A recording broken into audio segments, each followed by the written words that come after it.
Buenos días, bienvenidos a todos. Creo que sí se me oye ya. Bueno, bienvenidos a una nueva conferencia online del Clúster Marítimo Español, que en esta ocasión ha tenido la amabilidad de ofrecernos la IGEOTEST. Vamos a dar unos minutitos de cortesía mientras se van, van incorporándose todos los asistentes. Y en estos minutitos aprovecho para darles unas pequeñas pautas, que son las pautas que se siguen siempre en estas conferencias. Y decirles que la conferencia va a ser grabada para que luego puedan disfrutar de ella a través de nuestro canal YouTube. Se les enviará un link para que puedan acceder directamente, tanto a los asistentes como a todos los socios del Clúster Marítimo Español. También decirles que, como es habitual en estos casos, se les va a mantener con el micrófono apagado para que no haya problemas de interferencias de ruido. ¿Qué más cosas? Comentarles. Tienen un chat a su disposición. En el chat pueden ir apuntando o mandándonos las preguntas durante toda la conferencia. Nosotros vamos a ir recopilándolas y al final, cuando termine nuestro ponente, las iremos exponiendo y él las irá respondiendo. Así que no hace falta que esperen al final, ¿de acuerdo? Nosotros las iremos recopilando y las vamos siguiendo. Si necesitan hacer algún comentario también o necesitan que comentar cualquier cosa o que les ayudemos con cualquier tema de la aplicación y demás, también nos lo pueden transmitir por el chat. Y bueno, son las 11:02. Tenemos, según las listas que teníamos de confirmaciones, tenemos más o menos a la mitad de los asistentes ya conectados. Tenemos ya grabando la sesión. Y bueno, vamos a empezar con la bienvenida de nuestro presidente de honor, don Federico Esteve, que además va a ser quien introduzca a nuestro ponente. Así que sin más, les dejo con dicha introducción. Muchas gracias, un saludo. Buenos días a todos. Deseo una vez más reiterar mis sentimientos de condolencia y dolor por los fallecidos en esta pandemia y mis mejores deseos de salud para todos vosotros y vuestras familias. Quiero asimismo agradecer a Madeu Deu y a IGEOTEST por el encuentro sobre investigaciones marinas para proyectos de dragado y energías eólicas offshore. Como es bien conocido, la Unión Europea, en la definición de la política marítima integrada, diseñó hace ya más de una década una estrategia a largo plazo de apoyo al crecimiento sostenible de los sectores marino y marítimo. El hecho de que se reconozca la importancia de los mares y océanos como motores de la economía europea no es casual. El gran potencial que estos encierran no está solo referido a los distintos ámbitos de la naturaleza, asociados a la biodiversidad y a los recursos pesqueros, sino que también se basa en lo relativo al potencial energético. Cuando hablamos de energías marinas, distinguimos dos grandes bloques: la energía eólica offshore y las energías más conocidas como oceánicas. Son las que proceden de las olas del mar, de las mareas, de las corrientes, de las diferencias en la salinidad de las aguas o las diferencias de temperatura asociadas a profundidades.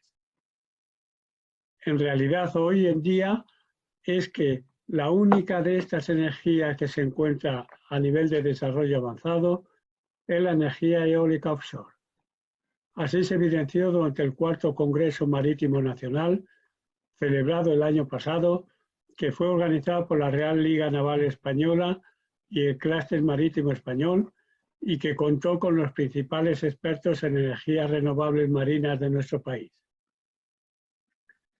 Son estos expertos quienes reconocen además que el reto está en abaratar costes, ya que se trata de instalaciones muy costosas y con periodos muy altos de amortización, que pueden extenderse hasta los 25 años.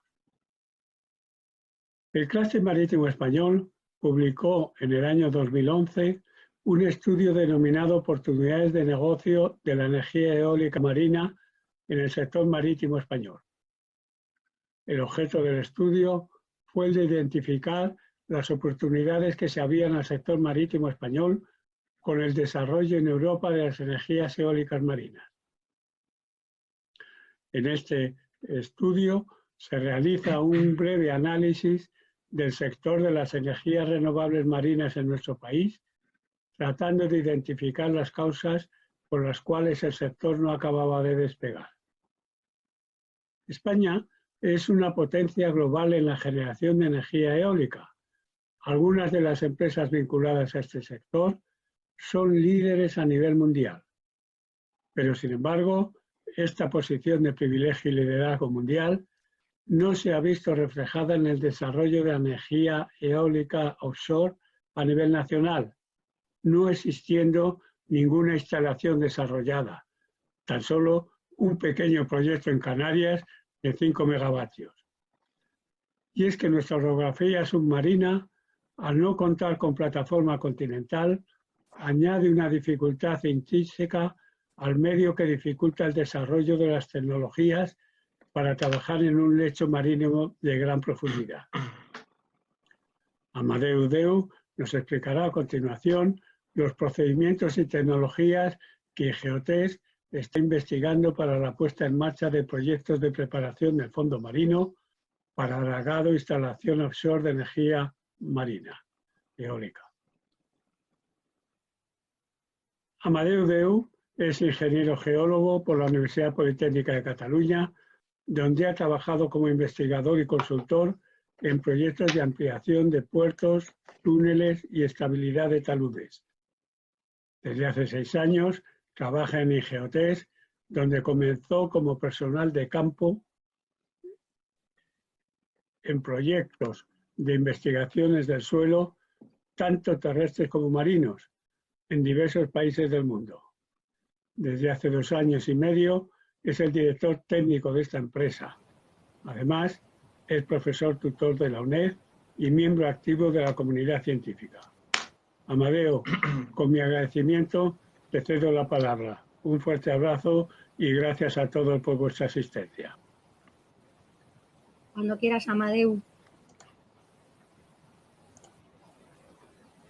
Vale, buenos días, muchas gracias. Antes que nada, bueno, agradecer al Clúster Marítimo Español la posibilidad de hacer esta presentación. El objetivo de esta charla es, por un lado, poner énfasis en la importancia que tiene un estudio adecuado del subsuelo en los proyectos en general, en los proyectos marinos y en particular en proyectos de dragado y de energía eólica. Y, por otro lado, mostrar algunos de los equipos y de los procedimientos que usamos habitualmente para este tipo de estudios. La presentación la he dividido en 6 partes, una breve introducción. Sí que me gustaría explicar para las personas, los miembros del clúster que no conozcan Geotest, pues poner un poco en contexto la empresa y explicar algunos de los proyectos más relevantes que hemos realizado en estos campos. Hablaré brevemente de lo que son los estudios geofísicos y geotécnicos, más que nada, cuál es el objetivo de todos ellos. Algunas fotografías de los barcos más habituales que utilizamos, pues entiendo que siendo el clúster marítimo habrá empresas y personas interesadas en este aspecto. Un poco de detalle de cuáles son las técnicas geofísicas y los ensayos geotécnicos que más utilizamos para este tipo de proyectos y, finalmente, algunos resultados o algunos ejemplos de proyectos que hemos realizado recientemente. Bien, en el contexto de los parques eólicos offshore es bien conocido que existen diversas posibilidades, existen aerogeneradores que están anclados al terreno directamente, los monopile, las jackets. Desde los últimos años pues, se vienen desarrollando diversos proyectos de parques eólicos flotantes con diversas tecnologías. En cualquier caso, sea la elección que sea, hay un elemento que es común en todas estas opciones, que es la necesidad de el estudio adecuado del subsuelo ya sea para el cálculo de los cimientos de los monopile o el cálculo adecuado para lo que son los anclajes de los aerogeneradores flotantes. Además, en el caso de los cableados submarinos, es conocido que en los parques eólicos offshore pues existe una red de cables submarinos que conectan todos los aerogeneradores con las subestaciones y las subestaciones con la costa. Además, existe una gran cantidad de cables que unen diferentes zonas del mundo, interconexiones eléctricas entre distintos países. Todos estos cableados están influidos en gran parte por las condiciones del subsuelo, ya sea a la hora de definir cuál es la trayectoria más adecuada o a la hora de incluso tener importancia en el diseño del propio cable. Cuando hablamos de centenares o miles de kilómetros de cable, las propiedades del subsuelo que influyen en el propio diseño del cable, como son básicamente las propiedades térmicas, hacen que un mal cálculo o un mal proyecto de investigación en este aspecto pueda acabar resultando en cables mal diseñados y inversiones millonarias que quizá no sean necesarias. Finalmente, un aspecto bastante evidente en los proyectos de dragado, ya sea en zonas de suelo o en zonas de roca, las propiedades, algunas de las propiedades geotécnicas del terreno van a influir directamente en la elección del tipo de draga más adecuada para emplear en cada lugar y, por lo tanto, todos los proyectos de dragado, por muy pequeños que sean, necesitan de un correcto estudio del terreno para definir, por un lado, las herramientas adecuadas y, por otro lado, el volumen de material a dragar disponible. En este aspecto, si bien pues la eólica offshore, como muy bien se ha presentado al inicio en España, pues no acaba de arrancar o al menos parece que poco a poco empieza a hacer los primeros pasos, sí que en Europa ya hace muchos años que están trabajando en eso. Existen muchos parques eólicos ya construidos y muchos otros en planificación o en construcción actualmente. Y Geotés ha tenido la suerte de trabajar en muchos de ellos ya desde hace muchos años. Tenemos mucha experiencia en trabajos en el Mar del Norte y hemos podido trabajar yo diría, en la totalidad de los parques eólicos offshore que existen en Francia. Y esto lo que ha hecho es que ha habido una transición que es bastante complicada, una transición entre una empresa clásica de trabajos nacionales a una empresa con el nivel de exigencia que el mercado offshore europeo exige en cuanto a equipos, en cuanto a seguridad y salud, en cuanto a formación del personal, etcétera, etcétera. Esta transición no es para nada sencilla ni rápida de hacer, sino que, bueno, pues requiere esfuerzo constante y en eso, pues en Geotés llevamos muchos años de camino ya recorrido. Más a nivel local, me gustaría presentarles algunos proyectos recientes que hemos ejecutado. Hemos hecho un par de proyectos de dragado, uno en el puerto de Langosteira y uno que finalizó a finales del año pasado en Portugal, en 2 puertos del norte de Portugal. A principios de este año terminamos la interconexión eléctrica entre Ibiza y Formentera, un proyecto muy interesante que tuvo campaña geofísica y campaña geotécnica. Y si la situación lo permite, en un par o 3 de semanas empezaremos un proyecto similar para la interconexión eléctrica entre Lanzarote y Fuerteventura. Bien, cuando hablamos de estudios geofísicos o hablamos del estudio del subsuelo, ¿a qué nos referimos? ¿Cuál es el objetivo? Para nosotros, el objetivo es producir un modelo del terreno. Un modelo del terreno en cuanto a geometría de los diferentes niveles que intervienen, en cuanto a propiedades de esos niveles, propiedades físicas, propiedades de deformación, propiedades de resistencia, etcétera, etcétera. Al final, el objetivo es que proporcionemos un producto que dé respuesta a las necesidades del cliente. En el caso de parques eólicos, pues nos focalizaremos en una serie de propiedades del terreno que den respuesta a qué va a suceder cuando se le apliquen las cargas pertinentes cuando se coloquen los aerogeneradores. O en el caso de dragado, pues qué resistencia va a tener ese terreno para ser dragado, por ejemplo, ¿no? Entonces, al final el objetivo es proporcionar un modelo completo que dé respuesta a eso, a las geometrías, a los volúmenes y a las propiedades de cada uno de los materiales involucrados. Para ello, desde nuestro punto de vista, o al menos desde mi punto de vista, Lo más interesante es combinar diferentes técnicas que cada una de ellas nos proporcione información complementaria.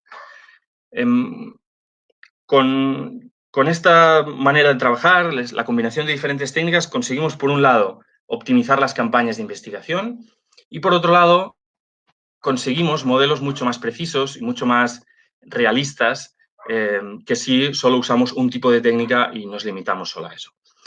En general, las campañas de investigación marina empiezan por una serie de estudios geofísicos que, a grandes rasgos y evidentemente simplificando, podríamos decir que permiten obtener una gran cantidad de información de una zona muy importante, de una zona muy grande, en poco tiempo, utilizando equipos ligeros, embarcaciones pequeñas y, por lo tanto, a un coste realmente muy competitivo. Los estudios geofísicos nos proporcionan pues un primer modelo preliminar de cómo es el subsuelo. No nos da directamente propiedades de esos materiales, pero sí que nos proporciona pues, geometrías y ya podemos, digamos, empezar a trabajar con un modelo preliminar que suele ser bastante realista. Estos estudios geofísicos se deben complementar con estudios geotécnicos, que, a diferencia de la geofísica, son estudios puntuales en localizaciones muy concretas, con un nivel de calidad y de definición muy alto, que nos permiten, por un lado, obtener las propiedades de esos materiales y nos permiten, además, recuperar muestras que puedan ser posteriormente tratadas en el laboratorio. La combinación de ese estudio preliminar obtenido mediante la geofísica y estos datos geotécnicos es lo que nos permite obtener modelos mucho más completos y mucho más realistas. Al final, un aspecto muy importante que hay que tener en cuenta en cualquier tipo de investigación es que existen muchas técnicas geofísicas y existen muchas técnicas geotécnicas que se pueden utilizar. Lo importante es utilizarlas adecuadas. Ni utilizar demasiadas ni utilizar demasiadas pocas, sino utilizar justo las que para cada proyecto nos van a proporcionar la información que necesitamos. Un elemento muy importante cuando hablamos de modelo del terreno es verificar que todos los datos concuerden entre ellos. Por lo tanto, un ejercicio que hacemos siempre es la comparación en aquellos puntos donde tenemos información de más de una fuente. Comparamos que los resultados sean coherentes entre ellos. Bien, solo algunos apuntes en cuanto a los tipos de embarcación que utilizamos. Lógicamente, para cada proyecto es distinto y si tuviéramos que dividirlo en zonas, teniendo en cuenta el calado, pues para calados pequeños, para zonas portuarias, localizaciones de, pues esto, calados hasta 20, 25 metros. Para los trabajos de geotecnia solemos utilizar plataformas jack-up de este estilo, que son plataformas relativamente pequeñas, de 20, 25 metros de eslora, con patas que no suelen superar los 50 metros de longitud y que permiten trabajar pues, en calados sobre los 25, máximo 30 metros, teniendo en cuenta que debe considerarse la marea, el oleaje, etcétera, etcétera. Este es un ejemplo de la jack-up que tiene Ingeotés en un trabajo en Barcelona. Para proyectos de geofísica, en estos casos se utilizan embarcaciones pequeñas que son realmente flexibles y bueno, proporcionan a un bajo coste pues, la posibilidad de hacer los estudios. Cuando hablo de plataformas no me estoy refiriendo a esto. Estas son las plataformas mucho mayores que ya se utilizan para la construcción del propio campo. En zonas de mayor calado, típicamente el propio campo eólico o la zona del cable que une el campo eólico con la costa, utilizamos embarcaciones un poco mayores, como este ejemplo, embarcaciones tipo multicat. Al final hay que tener en cuenta algunos aspectos importantes a la hora de seleccionar cuál es el barco más adecuado. Hay que tener en cuenta pues, la disponibilidad, por supuesto, el espacio que tengan en cubierta este tipo de barcos, si es un barco con posicionamiento dinámico o trabaja con anclas, hay restricciones legales en este aspecto en cuanto a parques eólicos, la cantidad de camarotes que tenga, si, bueno, por supuesto, pues qué grúa tiene o si trabaja con iframe. Es decir, para cada proyecto seleccionamos el barco más adecuado que cumpla con los requisitos de cada proyecto. Para investigaciones más profundas, cuando ya queremos investigar a partir de los 15 metros bajo el fondo marino, ya tenemos que trabajar con barcos con torre de perforación, como este que tengo en pantalla. Son barcos con una tecnología distinta a la que trabajamos nosotros normalmente. Si bien es cierto que los anclajes de los aerogeneradores clásicos, los monopile que están en el Mar del Norte, sí que requieren investigaciones de este estilo, pues hay que hacer el cálculo de los cimientos directos. En el caso de los aerogeneradores flotantes, que la cimentación no es directa, sino suele ser en 3 o 4 anclas, muchas veces de succión, y que a lo mejor con los primeros 10, 15 metros de investigación ya es suficiente, pues es posible que no sea necesario utilizar este tipo de embarcaciones, que por un lado son caras y tienen también sus inconvenientes. En cualquier caso, la tecnología que se utiliza en estos casos está fuera de esta presentación. Bien, vamos a hablar un poco de cuáles son las técnicas geofísicas y los ensayos geotécnicos más adecuados. Como ya he dicho anteriormente, existe una gran cantidad de posibilidades. Lo importante es conocer cuáles son las ventajas y desventajas de cada uno de estos métodos y tratar de seleccionar los más adecuados para cada uno de los proyectos en función del objetivo final.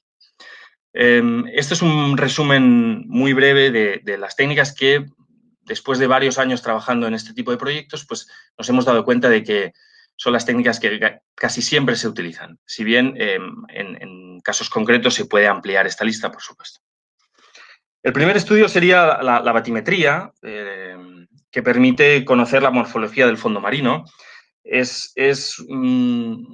La batimetría nos proporciona una información muy útil para conocer cuáles son las condiciones en la zona de investigación, y bajo mi punto de vista es un muy buen punto de partida para cualquier estudio que quiera realizarse en el medio marino.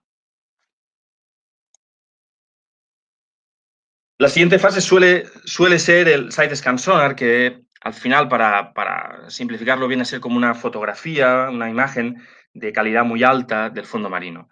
Esta imagen, pues con ojos de experto, proporciona mucha información acerca de la morfología del fondo marino y de alguna forma nos permite conocer cuál es la distribución de sedimentos, o al menos una aproximación a cuál es la distribución de los sedimentos en superficie, y nos permite observar si hay elementos que deban tenerse en cuenta en nuestros proyectos, como pueden ser tuberías, por ejemplo, pecios, cables ya previamente existentes, etcétera, etcétera.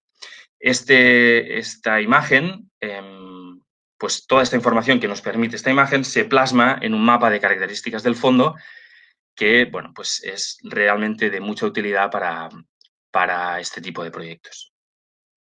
Y finalmente, otro estudio del fondo marino es el estudio de magnetometría, que tiene una doble función. Por un lado, pues nos permite observar si hay elementos metálicos, como por ejemplo cables que puedan existir en la zona que estamos estudiando, como por ejemplo este elemento lineal que puede observarse en la fotografía. Esto es un cable preexistente. O, además, pues nos permite observar todas las anomalías magnéticas que existen en la zona de estudio y que, pues para todos los proyectos marinos es imprescindible realizar un análisis de todas ellas de cara a saber si alguna es un uxo, un elemento detonante, un posible elemento detonante que nos pueda interferir seriamente en nuestro trabajo. En cuanto a las técnicas geofísicas que estudian el subsuelo en profundidad y no se limitan a la superficie, uno de los más habituales es el Subbottom Profiler, que es bueno, un estudio de reflexión ideal para estudiar sobre todo los primeros metros. Es una técnica que permite profundizar pocos metros, 5 o 7 metros generalmente, pero que permite un nivel de detalle muy alto. Se alcanzan precisiones centimétricas, y esto es muy adecuado, por ejemplo, para proyectos de cableado en los que pues, es necesario conocer qué está ocurriendo en los primeros metros bajo el subsuelo de cara a calcular cuál es la profundidad de enterramiento adecuada de ese cable, por ejemplo.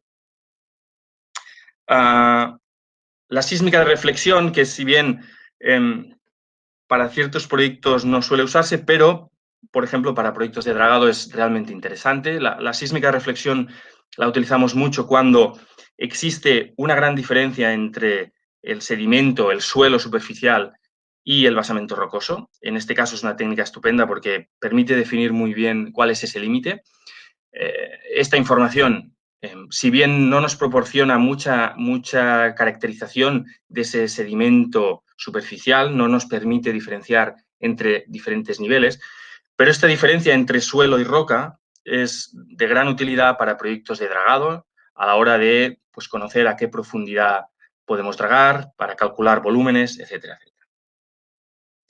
Y finalmente, la sísmica de refracción, que quizá de todos ellos sea el método que menos se utiliza, pero que proporciona muchísima información acerca de las propiedades del suelo. La ventaja de este método es que nos puede proporcionar datos de velocidad longitudinal, velocidades sísmicas longitudinales, y esta velocidad, este dato, está directamente relacionado con la excavabilidad que vaya a tener ese material, de forma que para proyectos de dragado nos proporciona muchísima información acerca de cómo nos va a costar dragar ese material y, por lo tanto, qué herramienta tenemos que utilizar.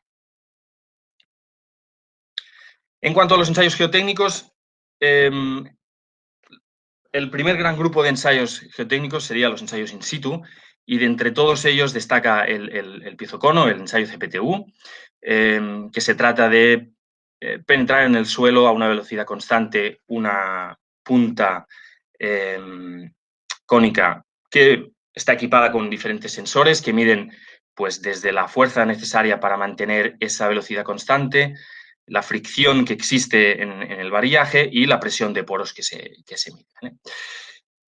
Aquí tienen un par de equipos distintos. El ensayo piezocono es un mundo aparte, tiene muchísimas derivadas. Estos son los dos equipos que disponemos en Geotest. El amarillo es un equipo de hasta 20 toneladas, que probablemente sea el equipo más pesado que existe en el mercado en día de hoy. Muy adecuado para ensayos de cierta profundidad que requieran un empuje importante. Y el de la derecha es un equipo más ligero, de 3 toneladas y media, que es un equipo muy sencillo de utilizar y que es muy adecuado para ensayos cortos, para ensayos de 3-5 metros, para cableados, etcétera, etcétera. Este es un registro habitual de un ensayo piezocono. Las 3 primeras columnas corresponden con estos parámetros que mide el cono durante la penetración, y lo demás son parámetros derivados, parámetros geotécnicos que a partir de diferentes correlaciones se obtienen, parámetros resistentes, de clasificación, etcétera, ¿no? Es importante decir que para procesar este tipo de ensayos se requiere cierta experiencia, pues el piezocono proporciona muchísima información y en cada caso hay que ser consciente de cuál es válida y cuáles no. Por lo tanto, cuidado a la hora de procesar este tipo de ensayos y asumir que todos los resultados son buenos, porque pues bueno, requiere un poco de experiencia y de mirar las cosas con más detalle. A modo de ejemplo, aquí a la última columna a la derecha es una clasificación del suelo a partir de este ensayo CPT. Para simplificar, como más a la izquierda serían materiales más arcillosos, como más a la derecha más arenosos, más gravosos. Lo que se puede observar es un perfil prácticamente continuo del subsuelo y, por lo tanto, el nivel de información y de detalle que proporciona este ensayo es maravilloso. Otros ensayos importantes, sobre todo para proyectos de cableado, es el cálculo, la medición, más bien, de la resistividad térmica del suelo. Existen diferentes metodologías también para ello. Desde Geotest llevamos ya mucho tiempo trabajando en cómo optimizar los diferentes procesos para obtener esos datos, que por un lado son datos muy sensibles a pequeños cambios en las condiciones y, por lo tanto, es imprescindible seguir una metodología muy estricta para obtener resultados que sean los adecuados. Y finalmente, los ensayos sísmicos, que bajo mi punto de vista son uno de los retos a los que nos enfrentamos no solo Geotest, sino todas las empresas que estamos trabajando en investigaciones marinas.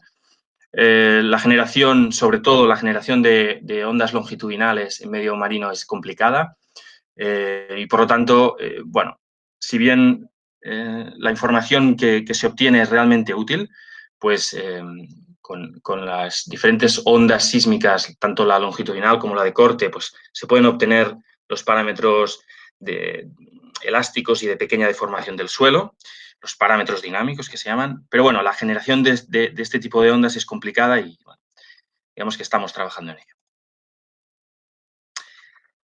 Aparte de los ensayos in situ, tenemos equipos para recuperar muestras. Algunos ejemplos. A la izquierda un piston core, que es muy adecuado para suelos blandos, alcanzando profundidades de penetración de hasta 15 metros, generalmente. Arriba a la derecha un vibrocore, que es un equipo que penetra en el suelo mediante la vibración del motor. Este equipo es muy versátil, lo utilizamos mucho, es muy adecuado para suelos intermedios o suelos granulares. Abajo a la derecha un boxcore, que es un equipo para recuperar una muestra de unos 50 centímetros de profundidad, una muestra inalterada. Es muy útil para proyectos de estudios ambientales o aquellos estudios que requieran conocer con muchísimo detalle la resistencia del suelo de los primeros centímetros. Y finalmente este equipo amarillo, que es una perforadora submarina controlada remotamente, es un equipo diseñado y desarrollado íntegramente por IGEOTES y que actualmente pues, tiene muy buen mercado, pues no existen demasiados equipos en el mundo de estas características.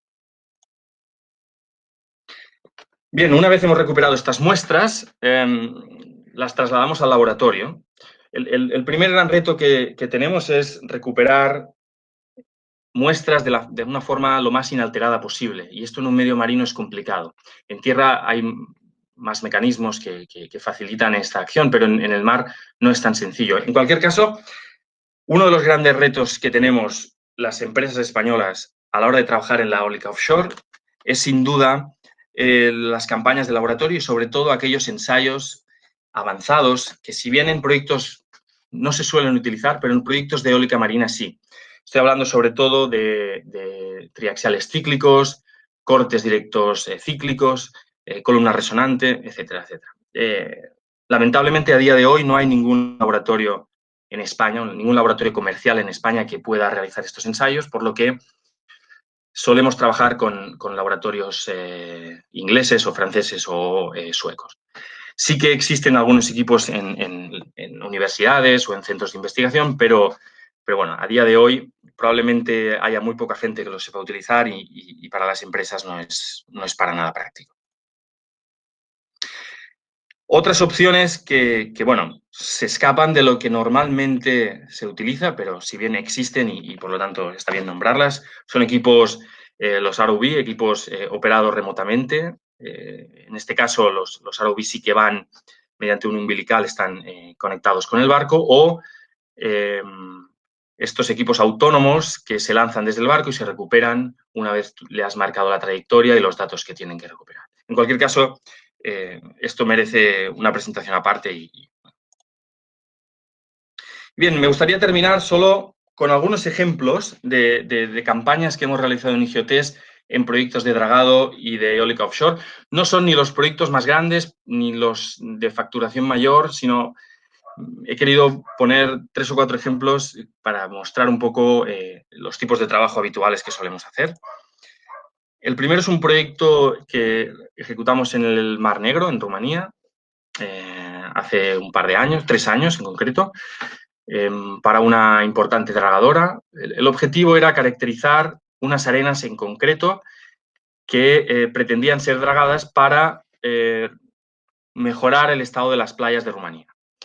Mediante la geofísica preliminar se definieron 4 áreas de investigación que parecía que pues, tenían los requisitos adecuados para obtener esas arenas. Nuestro trabajo fue realizar vibrocores en estas diferentes zonas e ir haciendo un mapa de dónde se encontraban esas arenas en concreto, de forma que el cliente final pudiera calcular cuál era el volumen de material a dragar y a qué profundidad se encontraba. Se realizaron durante aproximadamente una semana entre 15 y 20 vibrocores diarios. Las muestras se abrían en cubiertas, se analizaban con detalles, se obtenían submuestras que posteriormente fueron analizadas en el laboratorio y de esta forma se obtuvo pues un mapa de aquellas zonas donde estaban las arenas que el cliente estaba buscando y se pudo establecer más o menos el volumen de disponibilidad. Otro ejemplo de proyecto de dragado, en este caso en el puerto de Langosteira, en A Coruña, y con un subsuelo marino rocoso. El objetivo de este proyecto general es la mejora del dragado en el canal de acceso al puerto. Para ello, pues, se realizó una campaña geofísica que consistió en sísmica de reflexión y sísmica de refracción en toda la zona del canal de acceso. Mediante esta sísmica se obtuvo un modelo preliminar de diferentes unidades sísmicas que existían en la zona y de su excavabilidad a partir de los datos de la refracción. Posteriormente, realizamos una campaña geotécnica mediante recuperación de muestras rocosas con este equipo operado remotamente, la mini-drill. Se obtuvieron muestras que fueron descritas y analizadas en el laboratorio, se le hicieron pruebas de todo tipo, pruebas resistentes, y finalmente lo que se proporcionó al cliente es, por un lado, un mapa de excavabilidad en 2 dimensiones para que en superficie pueda ver dónde están los diferentes materiales y, por lo tanto, pueda decidir con qué herramientas debe dragarlos, y también un modelo en 3 dimensiones para que pudiera calcular los volúmenes de cada tipo de suelo. Por otro lado, otro ejemplo, en este caso sí que es un parque eólico offshore, nos situamos en la costa atlántica de Francia, en el parque de Saint-Nazaire. Es un proyecto que realizamos hace 5 o 6 años. Aquí a la derecha pueden observar el plano del parque eólico. Los puntos son aerogeneradores, en total hay 70 aerogeneradores en este parque eólico. Las líneas moradas son lo que se llama el Inter-Array Cable, que es esos cableados submarinos que unen los diferentes aerogeneradores con la subestación, que está situada aquí en el centro del parque. Y la línea amarilla es lo que se conoce como Cable Export o Export Cable, que es el cable que une el parque en sí con la costa. Nuestro trabajo fue la investigación de toda la zona del parque eólico, con el objetivo final de determinar cuál era la profundidad adecuada para enterrar ese cable. Para ello, se realizó una campaña de piezoconos en las zonas donde había suelo y, por lo tanto, era un ensayo adecuado. En otras zonas se realizaron vibrocores para obtención de muestras de arena y grava, y en las zonas más rocosas se utilizó la perforadora submarina para obtener muestras rocosas y analizar sus propiedades. El reto de esta campaña fue, sin duda, la gran cantidad de ensayos que se realizaron. Durante más de 1 mes y medio, prácticamente sin parar, se realizaron una gran cantidad de ensayos, lo que permitió pues, recuperar una gran cantidad de muestras que fueron posteriormente ensayadas y permitió la definición de unos diferentes niveles geotécnicos que fue de gran utilidad para el cliente final para poder decidir a qué profundidad debía enterrar el cable en cada una de las zonas. Y el último, bueno, esta es una fotografía del estado actual del parque de Saint-Nazaire. El último proyecto que me gustaría explicar, no se trata de explicar qué técnicas usamos, sino conceptualmente es un proyecto interesante, pues es un parque eólico con tecnología flotante. En este caso estamos situados en la costa mediterránea de Francia, muy cerca de la frontera española, a apenas 30 kilómetros de la frontera. Hace un par de años realizamos un estudio ambiental, geofísico y geotécnico de esta zona, junto a 2 empresas francesas, con el objetivo de instalar 4 aerogeneradores con tecnología flotante a unos 18 kilómetros de la costa. Aquí hay una imagen de la idea de este parque de prueba, digamos. Se puede observar el export cable y se puede observar los diferentes tirantes que unían los aerogeneradores con el subsuelo. la investigación se focalizó en la zona del cable y sobre todo en esta zona donde estaba previsto anclar los diferentes aerogeneradores. Actualmente, pues, esta es una imagen desde la playa. No sé si se ve muy bien porque no tiene mucha resolución, pero bueno, si hacemos un foco ahí donde está el cuadradito, pues se puede ver los 4 aerogeneradores funcionando perfectamente. Pienso que si esta es la tecnología que se va a importar en España y que parece ser que va a ser la utilizada para los parques eólicos offshore en España, pues bueno, es interesante haber trabajado ya con ella y tener experiencia en este aspecto. Y nada, muchísimas gracias.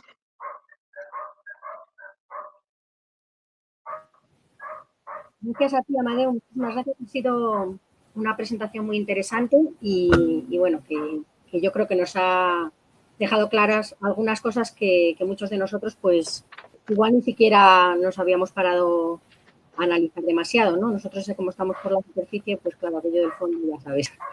Pero vamos, muchísimas gracias y ha sido muy interesante. Y bueno, tenemos algunas preguntas por aquí que, si te parece, te voy a ir haciendo.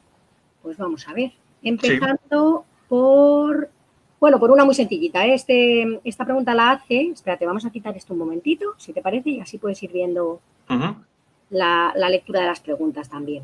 Vamos a ver, nos la hace esta primera Emilio Costoso de Viresa y bueno, tiene curiosidad por saber si las embarcaciones con las que trabajáis son vuestras propias o si las alquiláis según el tipo de proyecto que vayáis a acometer, claro.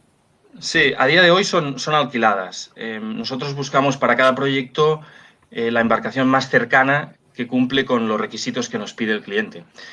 Intentamos evitar movilizaciones muy largas y muy costosas y tratamos de buscar, pues eso, en cada sitio cuál es el barco más adecuado.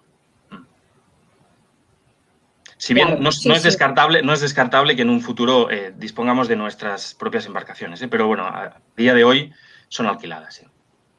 Pero hay un mercado que facilita este sector del alquiler, o sea, que el sector del alquiler de este tipo de barcos bueno, sí, hay en diversas España, o empresas. tenéis que acudir a otros países o cómo. Genéricamente tenemos que acudir a otros países. Para barcos pequeños, sí que es verdad que en España hay algunos ejemplos que hemos utilizado muchas veces. Y sí que hay algunos barcos españoles que son interesantes, pero generalmente tenemos que recurrir a barcos franceses, barcos holandeses, etcétera. Sí, sí. Bueno, muchas gracias, Amadeo. Emilio, espero que hayas pues eso, resuelto tu duda y que te da la curiosidad. Mira, ya la tienes satisfecha. Bueno, pues vamos a ir a por una pregunta. Esta igual te complica un poquito más, pero vamos, es de José Luis Enríquez, de TPI. Y dice, ¿cómo está este tema en España? ¿Hay muchos proyectos en marcha o iniciativas que lo contemplen? ¿Los grandes players del sector energético están implicados? Bien, la eólica offshore en España es verdad que desde hace, al menos que yo sepa, 10-15 años que ya se viene hablando de esto. Existió un proyecto piloto en la costa de Tarragona hará casi 15 años que nunca se ejecutó. Y sí que es cierto que con la construcción del primer prototipo en Canarias y de algunas iniciativas en el País Vasco y Cantabria, creo que es un mercado que está arrancando y que, bueno, empiezan a haber muchas charlas sobre estos temas y yo creo que en breve sí que habrá alguna iniciativa en este aspecto, sí. Espero, realmente. Sí, pues mira, yo aprovecho también para hacerte una pregunta, porque entonces, ¿crees que es realmente la orografía del fondo marino el problema real del avance de estas tecnologías en España? O no sé, es que llevamos mucho tiempo oyendo lo mismo y bueno, quizá ya con las tecnologías que tenemos podríamos haber avanzado algo, ¿no? Sí, a ver, sin duda, la tecnología ya no es una excusa.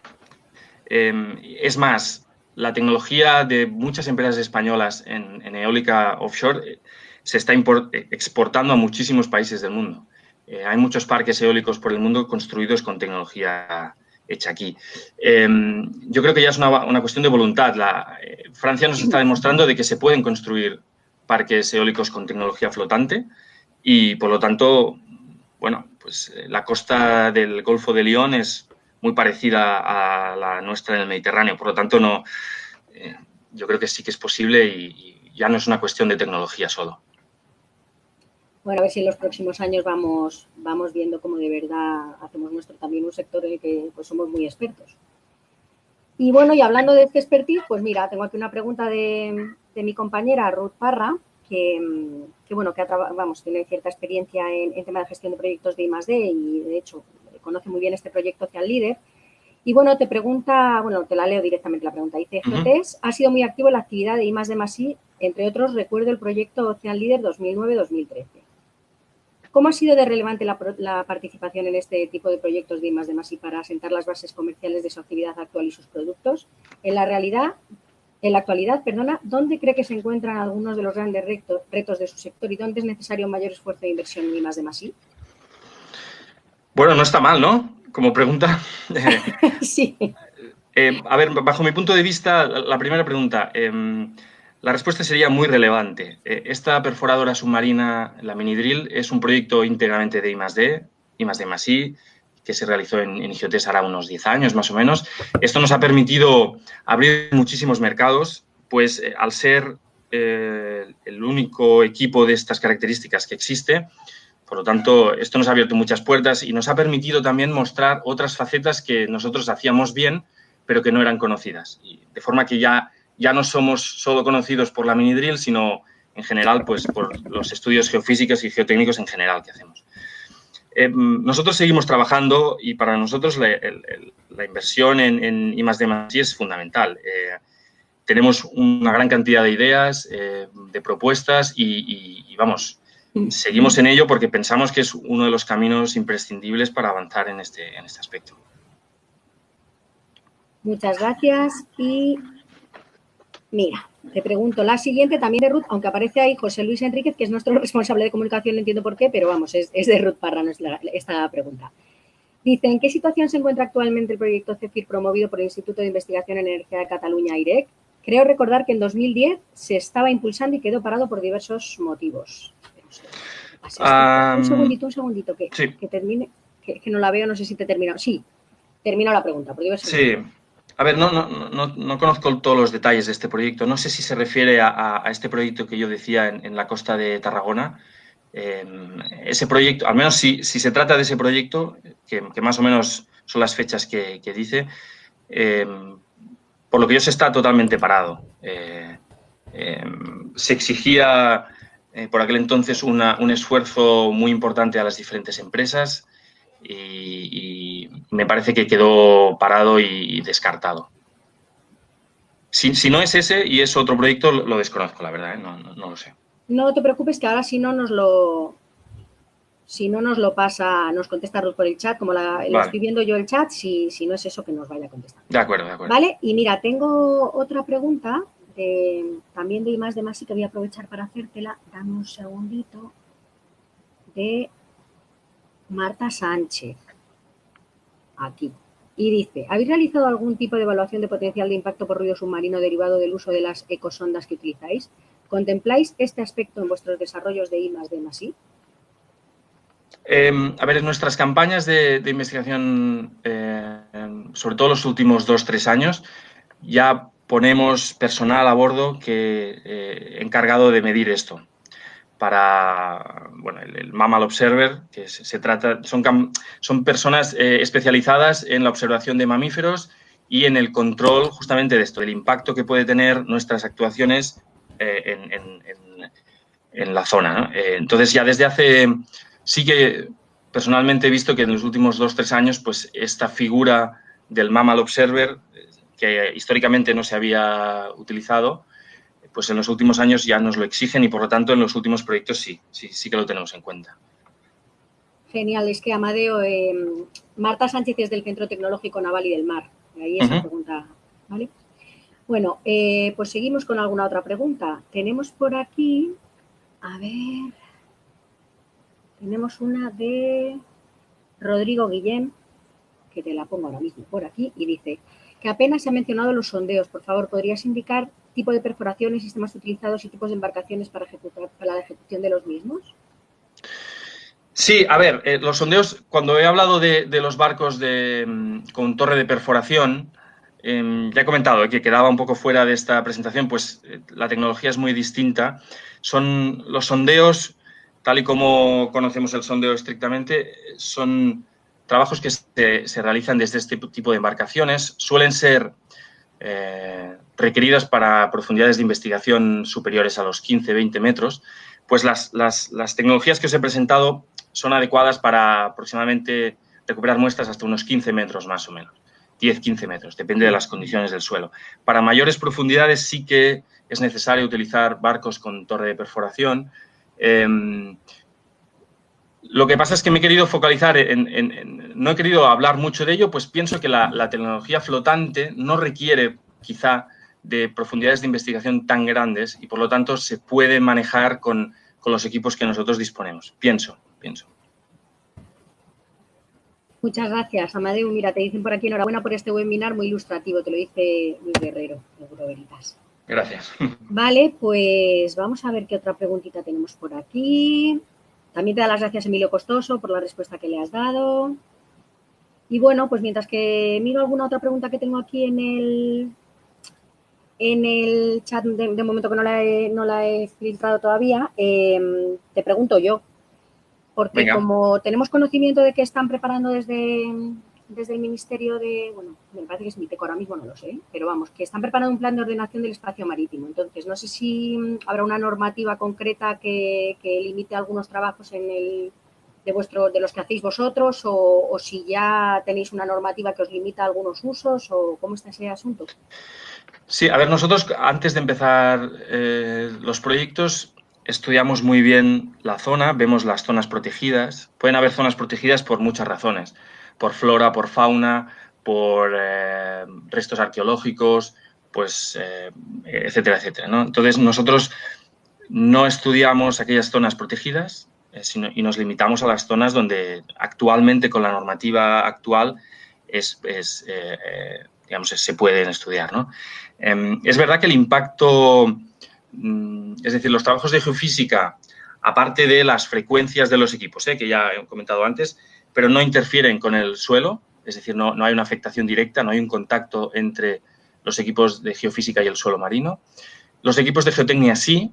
Si bien es verdad que se hace siempre un análisis muy, muy detallado de dónde van a colocarse esos equipos en el fondo marino para descartar afectación a cualquier tipo de elemento que pueda ser contraproducente. Al final, los equipos de geotecnia son equipos que ocupan pues 6, 8 metros cuadrados y por lo tanto es importante, en el mayor de los casos, es importante tener en cuenta ese estudio detallado antes de poner cualquier elemento en el fondo del mar. Sí. Muchas gracias.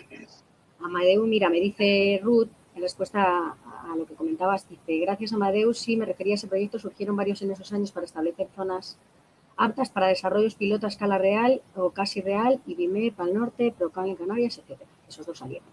Vale, pues sí, efectivamente era lo que te referías.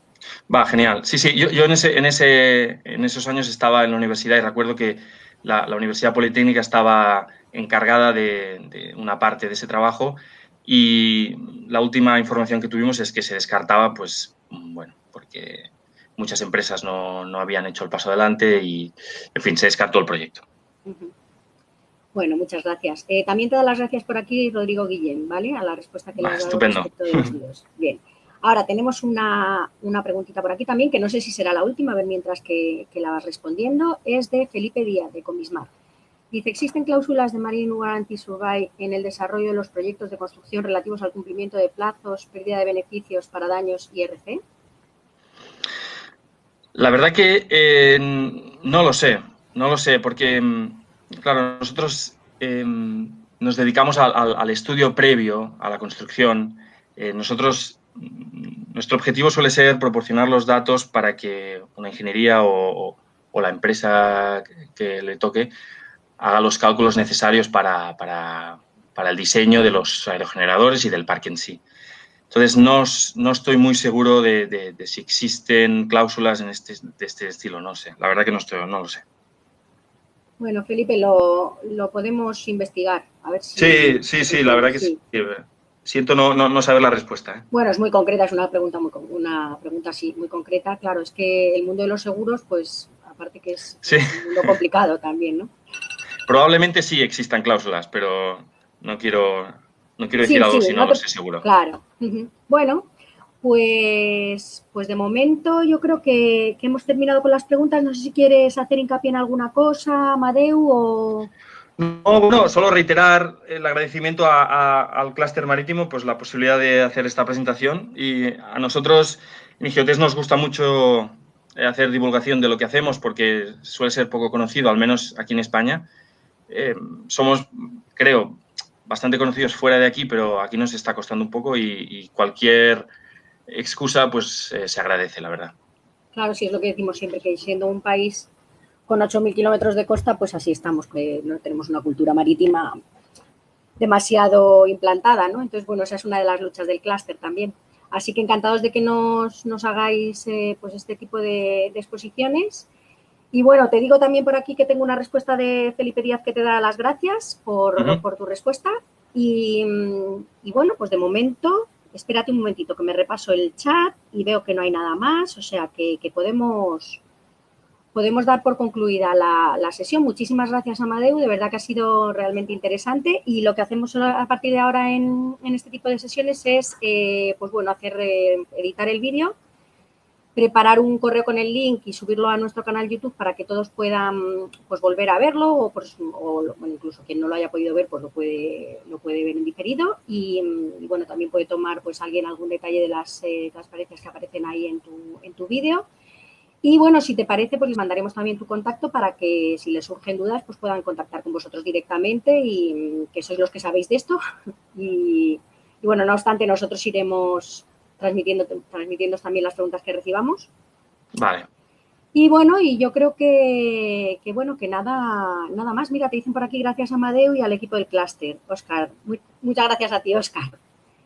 Y nada, ahora es que en este momento de las sesiones normalmente cuando empiezan a venir las gracias y los agradecimientos y efectivamente está siendo así. Así que, perfecto, bueno, eso es bueno, buena señal. Sí. Así que nada más. Muchísimas gracias a todos por participar. Muchísimas gracias a ti y a IGEOTES también, porque además sois siempre súper participativos, lo cual se agradece mucho. Y bueno, pues no sé, Amadeu, ¿quieres cerrar de alguna forma o...? No, está. Gracias a todos, Muchas gracias. Sí, aquí tienes un montón de gracias. Perfecto. Bueno, pues nada, encantados de haber podido contar contigo y bueno, pues os trasladaremos, ya os digo, el vídeo y todas esas cosas para que podáis contar con toda la información y para que vosotros pues tengáis la mayor visibilidad posible. ¿De acuerdo, Amadeu? Muy bien, estupendo. Muchísimas gracias por todo y bueno, estamos a vuestra disposición, como os digo. Un saludo y cerramos la conferencia. Muchas gracias. Adiós.